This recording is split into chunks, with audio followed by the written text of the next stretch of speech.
Hello gold lovers, ఇవాళ మనం చూడబోతున్నామండి ladies jewellery. ఈ హ్యాంగింగ్స్ ఇవి చూడండి, రీడింగ్ ఫినిష్తో వచ్చింది. జస్ట్ 3.5 గ్రామ్స్లో పైన రౌండ్ దిద్దులు వచ్చినాయి చూడండి. కింద 3 బుట్టలు వచ్చినాయి, కింద 3 జారాలు వచ్చినాయి, స్టెప్ బై స్టెప్ వచ్చినాయి.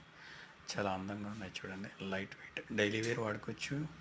మనం ఎంత రఫ్ అండ్ రఫ్గా వాడుకున్నా కూడా అసలు ఏమీ డ్యామేజ్ అవ్వదు.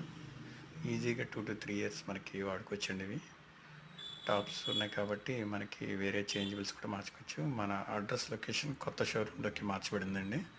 Post office opposite, Kaikaluru main road. ఇది కూడా మన న్యూ షోరూమ్. చూడండి ఎలా ఉందో లుక్. చాలా చాలా అందంగా ఉంది చూడండి. మొత్తం రాయల్ లుక్ వచ్చింది. మొత్తం కబోర్డ్స్ కానీ గ్లాస్ కానీ చూడండి అని ఫినిషింగ్ ఎంత బాగుందో చూడండి. నెక్స్ట్ వీక్ లాంచ్ చేస్తున్నామండి షాపు అఫీషియల్గా. ఇంకా వర్క్ జరుగుతుంది, కొన్ని వర్క్స్ పెండింగ్ ఉన్నాయి.